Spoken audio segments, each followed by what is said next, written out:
বাপরে, এই ব্যাঙের ছাতার মতো মুখটা তোর কিউট লেগেছিল। পারিস বটে। হাই নিরঞ্জন। হাই সুপর্ণা। হ্যাঁ, তোমার কথাই শুনি আমি সারাদিন। তোমার কথাও যে আমাকে রোজ রোজ কেন শুনতে হয়?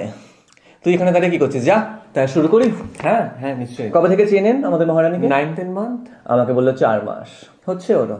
তা আপনি কি সত্যি সত্যি এই ছিটিয়ালটাকে ভালোবাসেন, নাকি অন্য কোনো ব্যাপার স্যাপার আছে? মানে মানে আপনার টুনটুনি এই বাসাতেই শুধু ডিম পারবে, নাকি অন্য কোথাও বাসা ফাসা আছে? না, আমরা কিন্তু সিরিয়াস। দেখুন, আপনি আপনারটা বলুন। আমাদের মহারানী সব ছেলেকে নিয়ে সিরিয়াস থাকে। তা আপনার আগের ফুলটুসির সাথে গাছড়াটা ভাঙলো কেন? হ্যাঁ, আপনার প্রাক্তনের সাথে বিচ্ছেদের কারণ বর্ণনা করুন। Mutual decision. Mutual decision. কিন্তু এই সম্পর্কে অনবোর্ড হলে আপনার ডিসিশনের কিন্তু কোনো ভ্যালু থাকবে না। আমাদের টার্মস অ্যান্ড কন্ডিশনে লেখাই আছে, আপনি একবার চেক করে নিন।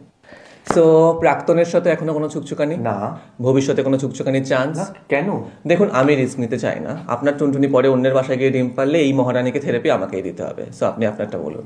অলসো এই সম্পর্কে অনবোর্ড হলে কিন্তু আপনার সাথে মহারানীর ছবি আপনার সমস্ত প্রাক্তনকে পাঠাতে হবে। তার সাথে কি লিখতে হবে সেটা আপনাকে ওই মুহূর্তে জানিয়ে দেওয়া হবে। কিন্তু এগুলো করার তো কোনো দরকার নেই, মানে আবার অন্য লোকজনদের। সরি স্যার, কি দরকার কি দরকার নেই সেটা আপনি আমাদের উপরে ছেড়ে দিন। আপনি যদি ইন্টারেস্টেড থাকেন, আপনি এই ফর্মে একটা সাইন করে দিন।